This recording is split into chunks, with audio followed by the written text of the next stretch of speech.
Listen closely. It's very important that you pay attention to the visuals you're seeing and the words you're hearing. You may think you've heard this story before. You get that funny feeling, déjà vu. But trust me, this is all very much new to you. This is the story of a dangerous species of anomalous creature dubbed SCP-939, also known as With Many Voices. On October 28, 1981, it all started with an SCP Foundation field agent going missing while on duty. The whole case had smelled like death from the beginning. On the edge of an undisclosed city in an undisclosed American state, civilians had been going missing in unusually high numbers. This would be a concerning state of affairs in and of itself, but things went up a notch when law enforcement operatives sent to investigate them disappeared too. Disappearances are hard enough to cover up. Law enforcement disappearances are a nightmare. If only it stopped there. When the Foundation agent went missing, alarm bells were ringing across the entire district. What the hell kind of threat could take out civilians, trained law enforcement officers, and even Foundation operatives? Naturally, the next step in this escalation of force was to dispatch a heavily armed and well-prepared tactical security force, known as THERubber, from the nearest Foundation containment site. These were 6 of the best tactical operators from the sector. Whatever it was that killed or took out the others, it wouldn't do the same to them, or at least, not all of them. The team breached an abandoned multi-level warehouse on the edge of town. Based on the estimated points of disappearances for the various victims, it was the most feasible location of an anomalous threat. They used explosive charges to enter the building and stormed in, assault rifles and submachine guns blazing. The team split up to search different parts of the complex, in a move that even the Mystery Gang could tell you doesn't often work out well. Though many Scooby-Doo episodes might have played out differently if Shaggy was wielding a Heckler & Koch HK-416. It didn't take long for the overpowering stenches of death and decay to assail the team's nostrils. They'd worked for the SCP Foundation for long enough to know the distinctive sickly sweet aroma of rotting human flesh from memory. With heightened awareness, they continued through the building, searching for the source of that awful smell. A member of the team radioed in when they made the first grisly discovery: the corpse of a missing Foundation field agent, killed by what seemed to be one huge bite, taking a fatal chunk from his neck. Some kind of animalistic beast had taken his life in a single decisive strike. Once again, the danger level had elevated for the Trapper team, but it was about to get a whole lot worse for all of them. Some of the team that had split to check the upper floors of the warehouse suddenly heard the most terrible shrieking from the lower levels. They heard their teammates calling for help, clearly distressed. They weren't even using their radios. They just kept screaming and yelling, begging the others to come down there and help them. But as the rest of the team descended into the lower levels, they soon realized that they'd been lured into a trap by beasts far more intelligent and diabolical than they'd ever imagined. This was the story of the first time SCP Foundation operatives ran into specimens of SCP-939 and lived to tell the tale. In the darkness below that abandoned warehouse building, they discovered a teeming den of monsters. Large quadrupedal beasts with translucent red skin and long, vicious spines streaking their back. Trails of human flesh dangled from their long fangs. The monsters were standing atop the corpses of the team members who'd been calling for help moments before. Or rather, seemed like they were calling for help moments before.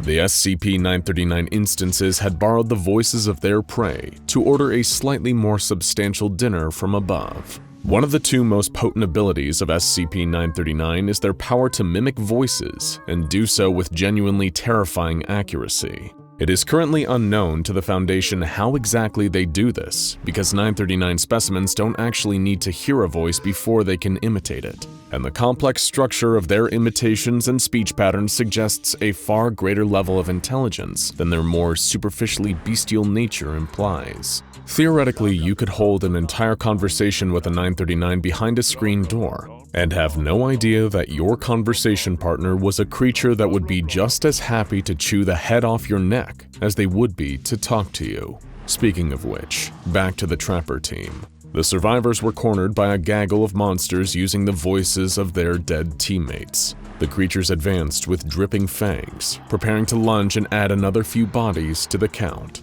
Thankfully, the survivors thought fast, opening fire and escaping out into the hall as the creatures pursued. After a tense firefight and calling in a hefty contingent of reinforcements from a nearby containment site, the Trapper team just barely got the situation under control, narrowly avoiding becoming just another voice in the repertoire of this particular 939 nest. The Foundation were able to capture several viable specimens and bring them in for containment and study. While some lives were lost, the monsters were caught. But 939 stands apart from the rest of the anomalous crowd in a number of ways, including the fact that its true horrors were only unleashed after containment. The Trapper team that had fought tooth and nail to apprehend the creatures in the first place began to behave strangely during debriefing.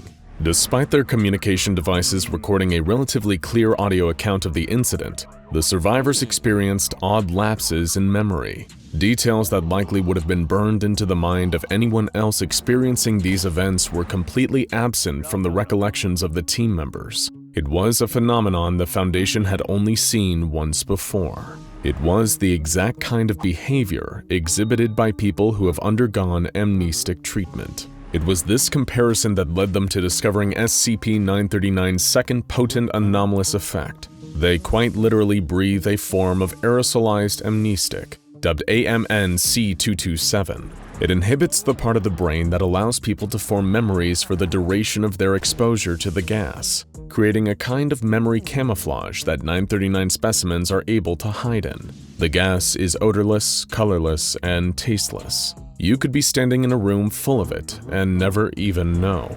The only tell that you'd ever have memories erased by AMN-C227 is a strange sense of déjà vu you'll experience if you return to the point of exposure.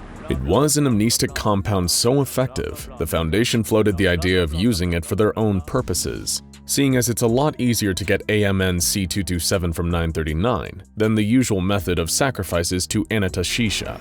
From perfect voice mimicry to impeccable memory erasing, with the added bonus of intelligent pack hunting and an exceedingly powerful bite strength, 939 appeared to be a species of perfect predators for luring in and killing humans. Naturally, the Foundation had questions, chief among them being, what the hell are these things and how do they work? The more the Foundation experimented on SCP-939, the more they became keenly aware of the fact that these things don't operate like any other living being. Almost all of their internal systems, from veins to their digestive system, are entirely vestigial.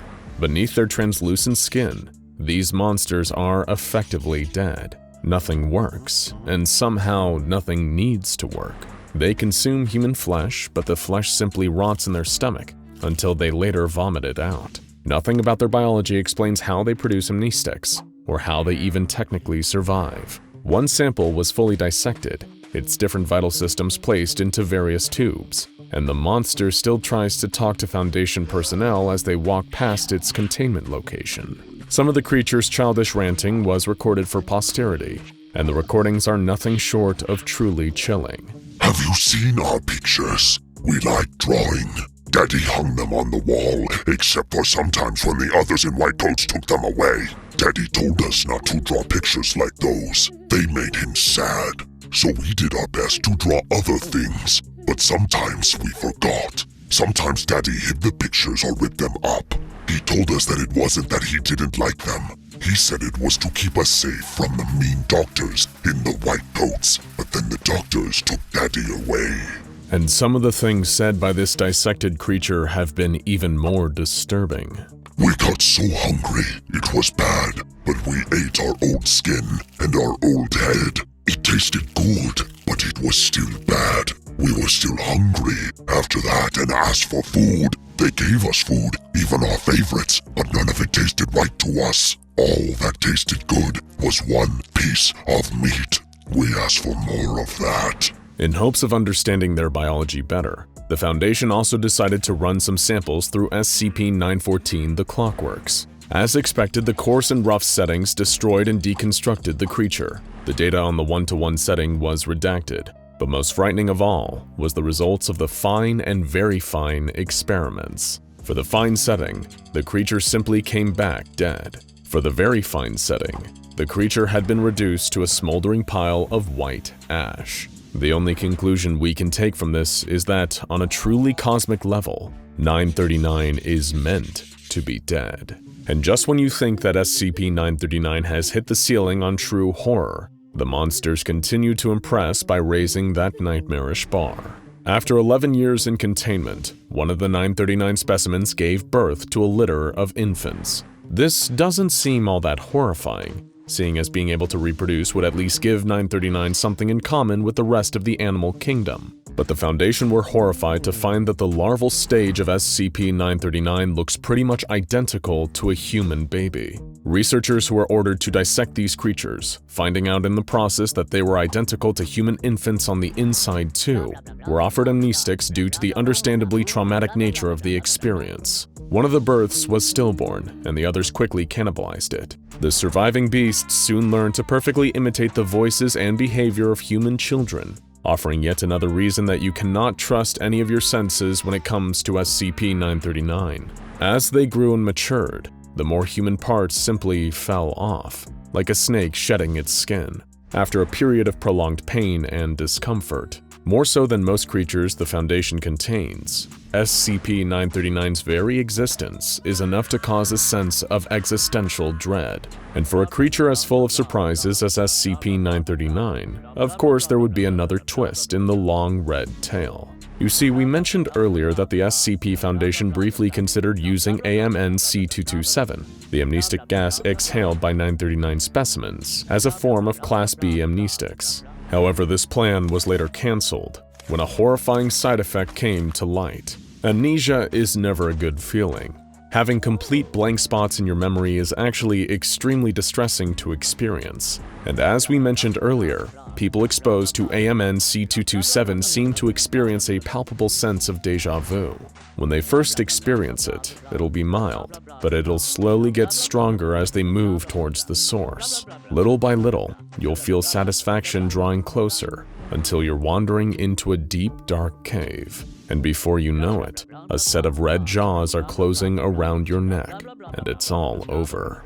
That's right. AMN-C227 not only wipes the memories of encounters with SCP-939, it also lures any survivors back into the lair of the creatures. They've been given the Keter Class because there's a whole species of these things, and even the Foundation's best scientists can't know for sure how far their habitats extend. They could be waiting for you right now, ready to call to you in a friendly voice. So remember, kids, don't believe everything you hear. After all, sounds can be deceiving. Now go check out Evil Monster created by SCP Foundation SCP-2419 The Laughing Men, and SCP-002 The Living Room and the most terrifying SCP rooms for more terrifying SCP creatures.